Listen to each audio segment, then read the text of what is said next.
Bon, moi, petit vide-grenier, hein, c'est... Oui, oui. Hop, c'est parti. Bonjour à tous. Donc effectivement, c'est un petit vide-grenier. La route était pas top. En plus, avec un peu de brouillard. Tu sais, on serait cru dans Fog de Carpenter, ça. Bon, en même temps, on était le lendemain d'Halloween, non? Oui, c'est ça. Ouais. Pas loin. Enfin, Ouais, bref. pas loin. Donc, plus on traversait une forêt à un moment donné. C'était. Ouh. Ouais, non. Mais bon, on est arrivé à bon port. Et petit vide-grenier. À l'intérieur, je trouve que c'était assez sympa. Ambiance un peu fête de village, quoi. Donc tout le monde se connaissait. Les gens étaient assez sympathiques. Ouais. Ouais, leur café était dégueulasse. Oh là, en plus, oui. en plus, c'est moi qui ai insisté pour en prendre. Hein. Et il était dégueulasse. C'était jus de chaussette. Ouais, c'était bon. Ils ont été généreux dans le jeu de chaussettes. Mais Non. Ah non, c'est Titas. ouais, c'est vrai, il y a mieux. Bon, je me souviens des Enfin, dés à bref, coudre, c'était pas mal aussi. Hein. Je me souviens de Titas, c'est vide-grenier. des dés à coudre. Oui. Bon, allez. Donc, c'est parti. Petit achat, un Yakari, Mmh. sans dire un de plus. Bon, oui, c'est ça. C'est sympathique, ça se lit très très vite. Mais c'est vrai que c'est... Le dessin est toujours Ouais, chouette. c'est ça fait un petit peu... C'est vraiment pour les gamins. Mhm. Je veux dire, c'est plutôt contemplatif, quoi. Ouais, c'est vrai que ça a un petit goût de nostalgie, je dirais. Ah non, moi j'ai pas lu ça quand T'as pas lu ça quand gamin. t'étais gamin? Non, Ah si, non. moi, il y avait ça. J'ai lu Pythagore, mais j'ai Mhm. pas lu ça. D'ailleurs, c'était surprenant parce qu'à l'époque, il y en avait que 3 ou 4. Hein, c'était il y a longtemps. Ouais, maintenant, il y en a plutôt 40. Ouais, voilà. Mais ce qui est un peu normal. Hop. Hop, un 45 Blondie. tours de... Non, c'est pas Blondie. Ne confonds pas Ah oui, c'est Blondie Debbie Harry. et Debbie Harry. C'est la chanteuse de Blondie. Oui. Et ils avaient même pris ça, ils s'étaient même mis des t-shirts. Ah. Les membres du groupe a dit Blondie is the group. Et donc là, c'était sa période solo parce que comment s'appelle le guitariste compositeur, son ex-compagnon était extrêmement malade. Mhm. Il a failli y rester d'ailleurs. Mhm. Et donc là, c'était sa période donc en solo. Voilà. Hop. D'ailleurs, c'est rigolo, on a rencontré un autre chineur et il connaissait même pas Blondie en fait. Alors, on était là deux à chanter la chanson. Mal chanté. Ah ouais, bien sûr. Call Me. Et en fait, elle était non, je vois pas. Bon, on lui en veut pas. Hein. Non. D'être acculturé. Bon, allez. Là, c'est en revenant. Ouais. Ah oui, c'est On a pilé. c'est incroyable. On y a pensé en même temps, on était sur la route toute la sainte journée. Une route, vraiment, un petit ribbing, comme on dirait en Bretagne. On traverse un petit bourg et en fait, face à nous, qu'est-ce qu'il y avait? Une boîte à livres. Bon, j'ai réussi à trouver ça. Ouais, c'est vrai. Moi, le seul qui m'intéressait, je l'avais déjà, donc j'ai pas pris, bien sûr. Hop. Alors, vas-y, montre-les. Alors, c'était marrant parce qu'en fait, on a surtout acheté sur un stand. Oui, à chaque fois qu'on passait, il y avait des choses nouvelles.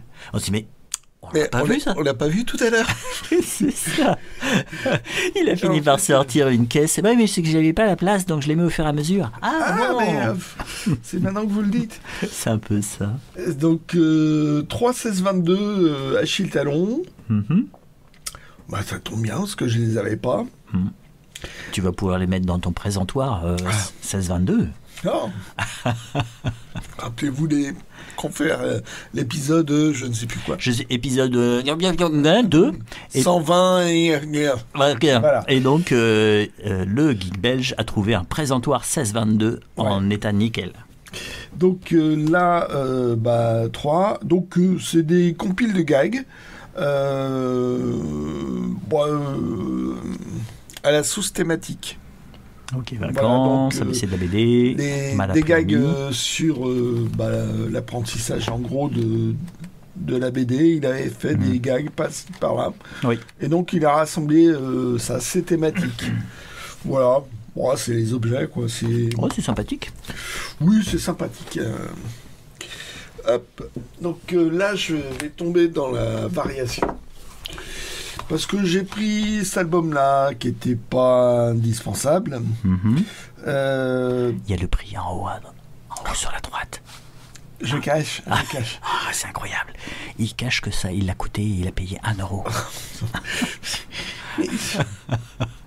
Alors oui, donc variation. Tu parles plus fort là. Bon, allez, c'est les 12 travaux d'Astérix. Donc le seul qu'ils aient fait eux-mêmes du vivant de Goscinny. Comment il s'appelle déjà le formulaire là, le formulaire F23 L23 ou je sais plus. Non. Quand ils sont dans la maison des fous. Ouais. Donc sympathique. Donc voilà. Donc je l'ai acheté pour une couverture parce que ça c'est pas la première édition. Voilà la tête de la première édition. C'est comme ça qu'il se présentait au départ. Donc c'est une couverture. Ça, je crois que c'est encore changé maintenant. Ah oui, oui, c'est encore changé. Mais je l'ai pas racheté. J'ai résisté pour l'instant. Pour l'instant. donc voilà, et l'intérieur c'est exactement la même chose, juste avec une mise en page un peu différente, mais c'est pas une version augmentée avec un 13e travail. Comme le 13e travail. Voilà. N'insistez pas. 14. Donc là le format est légèrement plus petit, ils ont refait il y a rien de neuf dedans à l'intérieur. Hop. Là. Ah, attention, vous allez voir. Alors. Non. Ah non, c'est pas ça. Celui-là, c'est celui-là. Voilà.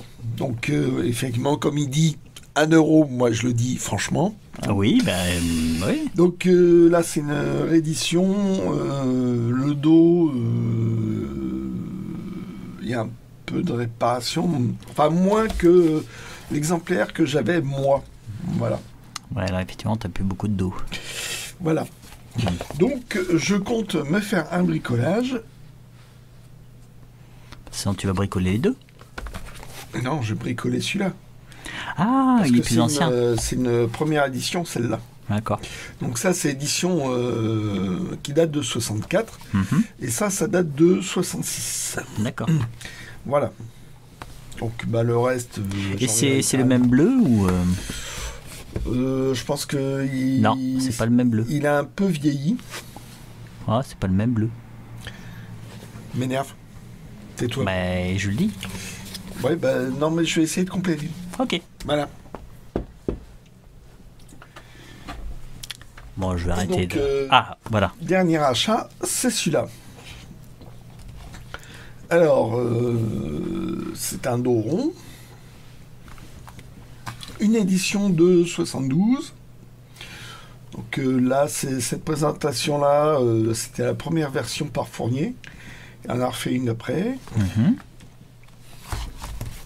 Ce qui est marrant, c'est que le dos rond est de la même couleur que la couverture. Donc on dirait que ça continue. Page de garde, hop. Elles sont rouges. Elles sont rouges. Voilà, bon, à l'intérieur, Pareil. Pareil, hop. Est-ce qu'on est encore dans la période où Publicité. Où la colle se barrait? Ah, publicité, ok, super. Non, c'est pas encore la période où ça se barre. Ok. Donc il y a toutes les pages, j'ai vérifié. Et donc voilà. Et donc, ça m'intéressait parce que j'avais une édition de 1966. Dos bleu. C'est un dos bleu. Ok. Voilà. Et les gardes colorées? Ah, elles sont bleues. Elles sont bleues, elles sont pas rouges. Ok. Voilà. Et si j'y arrive. Roulement de tambour. J'arrive. Pour le dos, c'est normal. Voilà.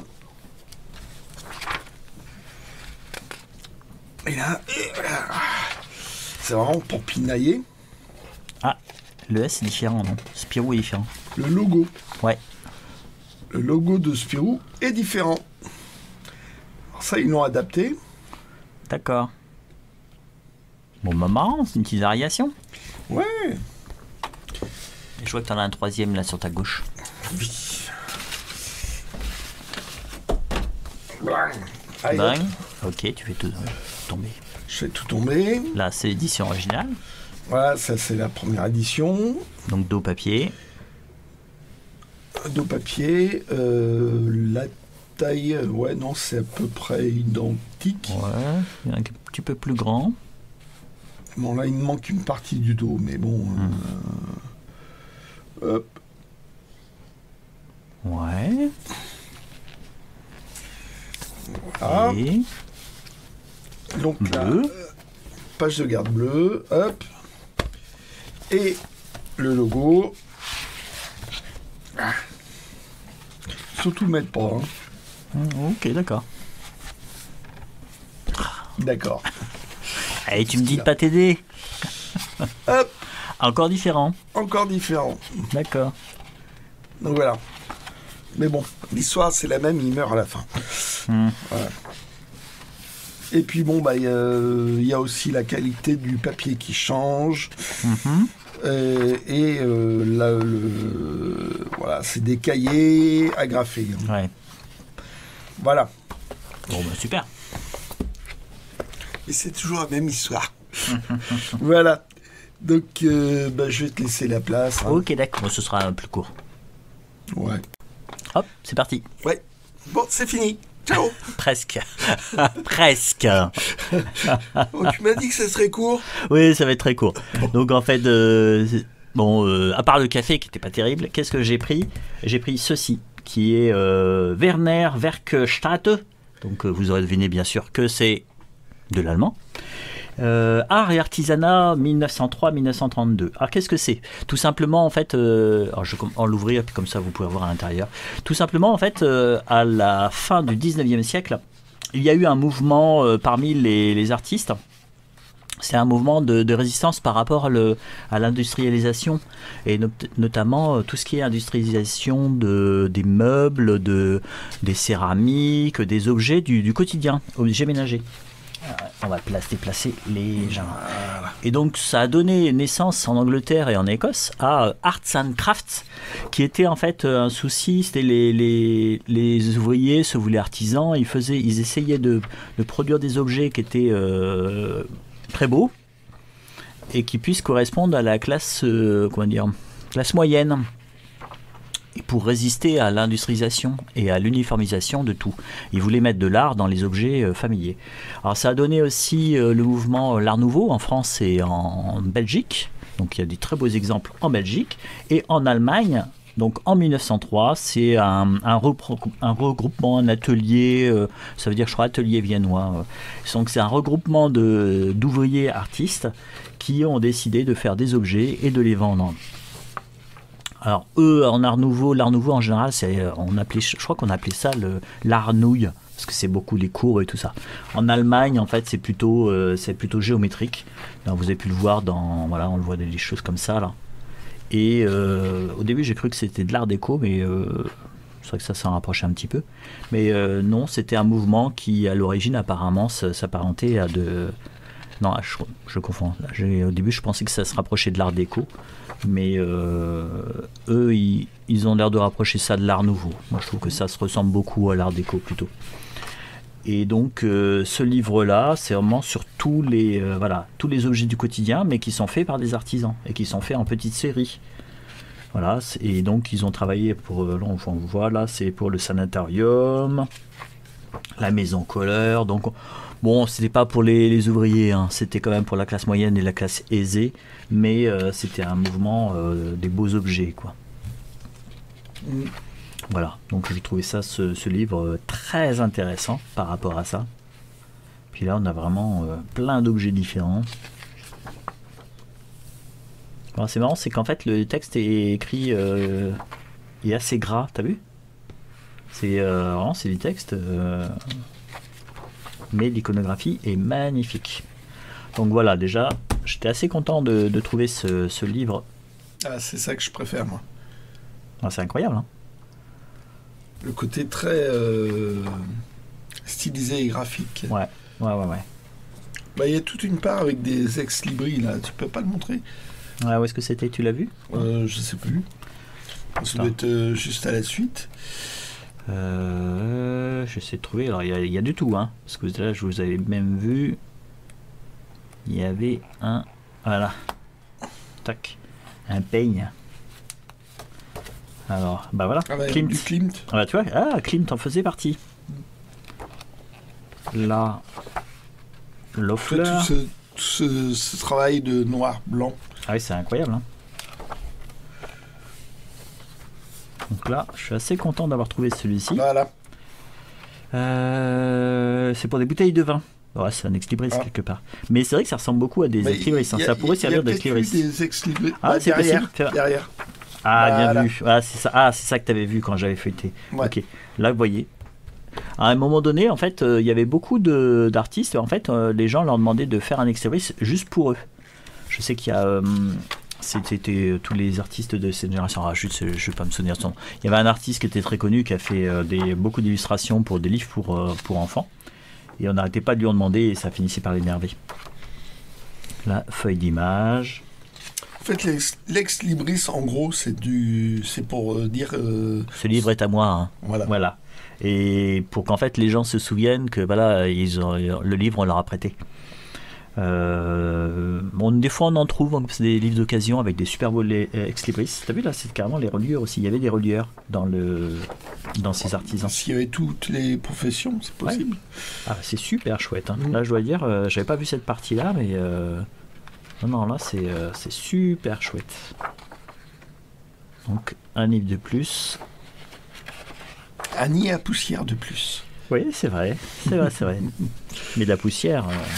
De la belle poussière. La belle poussière. Ok, alors quel est mon autre achat dans la salle? Bah non, rien. Donc on repartait vers la Chine Machine, ma voiture. Et en fait, on s'est aperçu que dehors, il y avait plusieurs personnes qui s'étaient installées, plusieurs chineurs, dont un qui était en train d'installer. Alors que on est reparti, il devait être 10h30. Oui, on a vraiment fait durer. Parce que on a fait durer. On a fait 3 fois. Ouais. On a bavardé avec un autre chineur qu'on croise de temps en temps, qu'on finit par connaître. Bah, en fait, à force de chiner, on rencontre les gens qui chinent aussi à la même heure et aussi régulièrement que nous. Et donc, on a pu discuter. Et c'est là que je me suis aperçu qu'en fait, un jour, il était vendeur et je lui avais acheté le repère de la Murène il y a longtemps. Parce que ça devait être en 2019. Ouais, 2019. Et on l'a vu de temps en temps. Et on l'a vu de temps en temps. Et là, on a discuté. C'était très sympathique. On a vu aussi le Nuismat aussi. Parce qu'il habite pas très loin. Donc, c'était cool. Oui, et ce collectionneur-là nous a donné un truc qu'il faudra qu'on teste. Ouais. C'est atténuer les marques de scotch. Oui, atténuer les marques de scotch. Vous savez, quand les gens ont mis du scotch, et au bout de 20 ans, en fait, il a viré marron crème. La colle brunie. Voilà. Et en fait, comment on atténue ça comment on enlève cet effet-là, quoi. Parce que c'est un peu casse-bonbon. C'est moche. C'est moche. Et lui, il a essayé une technique. Donc, qu'on lui avait filé. Et qu'une personne testait carrément de façon un peu industrielle. Hein. Moi, j'oserais pas faire ce qu'avait fait son pote. Il avait carrément démonté la BD et toutes les pages entièrement dans le produit. On vous reparlera de ce produit quand on l'aura certifié et validé. Quand on aura essayé. Ouais. Voilà. Et donc, en fait, ce qui est rigolo, c'est qu'il avait remis les feuilles et les a mis à sécher, mais il avait un chat. Et le chat, en fait, était fou de l'odeur du produit, et ce qui fait qu'il s'est amusé à transformer les feuilles d'un... Il a sauté sur les feuilles. Il a sauté sur les feuilles, voilà, pour... En train de sécher. Tout va bien. Alors, mon deuxième achat, simplement, à l'extérieur. Au début, c'était pas pour moi, c'était pour mon frère. Simplement parce qu'en fait... Non, c'est pas pour moi, c'est pour un ami. Ouais, c'est pour un ami. C'est pour un ami. Donc simplement, c'est que ma mère était abonnée à Femme d'aujourd'hui, et dedans, il y avait les petites chippies. Donc c'est par esprit de nostalgie qui recherche ceci. Alors bizarrement, je vais vous montrer un petit peu à quoi ça ressemble. Comme ça, s'il regarde la vidéo, ça lui permettra de voir, parce qu'il m'a demandé dans quel état c'est, parce que lui il aime bien quand c'est en super état. Alors ça, je lui dirais que j'ai vu ça là, voilà, je pense que ça va. Ça a décollé. Ouais, ça a décollé, ça va partir. Petit nettoyage, les coins ça va. Tu peux te perdre de couleur ici. À l'intérieur, en fait, les toutes très légères rousseurs là. Alors ça, c'est un papier, effectivement, ça peut arriver. Voilà, ça a l'air d'aller. Ça, bon, gratouille un petit peu. Là, il n'y arrive plus. Ouais, c'est pas c'est pas un site de vente là, monsieur. Non, non, mais en fait, voilà, et c'était des gags. Et c'est un dessin assez particulier. Il y avait aussi une BD qui s'appelait Trompette. Il y avait Trompette, il y a eu 2-3 albums qui sont sortis. Et donc, c'est quelque part, c'est vraiment l'ancêtre des petites chippies, tu vois, avec les téléphones, les trucs comme ça. Ça fait un peu ancêtre des séries maintenant. Pas comme les Sisters, mais un petit peu, voilà, avec les... Ouais, plutôt girly, quoi. Ouais, très girly, très girly. Et quel journal, tu disais? La femme d'aujourd'hui. D'accord. Et dans cette femme d'aujourd'hui aussi, il y avait Ramiro qui sortait. Ramiro, il y a eu du Bob Moran aussi. Et, dans les années 50, ça existait déjà. Ouais, très. Et Ouais. c'est là-dedans qu'il y a une moustache et trottinette. Ah, c'est De possible. Calvo, C'est il me possible. semble. Mais ma mère devait pas avoir ceux des années 50, pourtant elle a conservé beaucoup de choses. C'était surtout, nous on avait ceux des années 70. Oui, bah elle achetait ça pour le lire, quoi. Bah oui, c'était classique, il y avait plein de choses, à la fois cuisine, à la fois couture, à la fois vie pratique. Voilà, c'est ça. Hop. Voilà à quoi ça ressemble. Donc en fait, c'est un dessin assez rond, hein, c'est caractéristique. Hein. Non, mais ça va, je trouve qu'il est en super état. Bon, bah, je suis content pour mon frère. Parce qu'en fait, j'en avais vu un, puis je pensais qu'il l'avait déjà. Mais en fait, apparemment, c'est surtout la bande dessinée Trompette qu'on trouve. Et les petits chippies, on les trouve pas. Ah ouais. Oui. Bon. Donc là, ça va. Bon, bah nickel. Donc Bon. ça, c'est mon deuxième achat qui n'est même pas pour moi. Second. Oui. Second achat. Oui, bah second et deuxième. Oui, mais second parce que c'est le dernier. Aussi. Ouais. Exact, bien vu l'artiste. Donc effectivement, c'était mon dernier achat. Et puis voilà. Mais par contre, je pense que j'y retournerai. Toi, je vais le marquer. C'est un très bon vide-grenier parce que sur les stands, déjà les gens étaient super sympas. Ils avaient des choses originales. Donc ça, c'est bien à savoir, quoi. Tout petit, mais sympa. Mais très sympa, ouais. Ouais. Très sympa. À part leur café. Voilà. Donc on va. Ouais. Ça faudra que tu notes le café. Ouais, faudrait que je dise pas prendre de café chez eux. Non, surtout pas. Ouais. Bah voilà, donc c'était nos petites trouvailles de ce vide-grenier. Donc déjà c'était pas mal. Déjà il y en avait un. Oui, voilà, c'est ça. Déjà c'est ça, il y en avait un. Il y en avait un. Ouais, je pense que la semaine prochaine, ce sera nettement plus gros. Oui, c'est un petit peu plus gros. Il y a eu des fois des bonnes surprises dans ce vide-grenier là. En plus bon, c'est pas très loin de chez nous. Et il y a un férié le lundi, donc en fait il y aura un autre vide-grenier le lundi. Alors je sais pas si on fera 2 vidéos ou une seule, je sais pas. Oh, je pense qu'on fera une seule. Une seule, oui, parce bien. que ouais, puis on trouvera pas le Tintin chez Soviet dédicacé, hein, c'est bon. Non. Ah sinon, 281, j'ai trouvé pour mon challenge bisounours. 281. Ah bah non, t'as mis du temps à remettre. Ouais. Allez, ciao, bonne semaine. Si vous avez aimé cette vidéo, merci de mettre un pouce bleu, de laisser un commentaire, de la partager et de vous abonner. Comme ça, l'algorithme de YouTube ne va pas nous enterrer. Voilà, je vous remercie.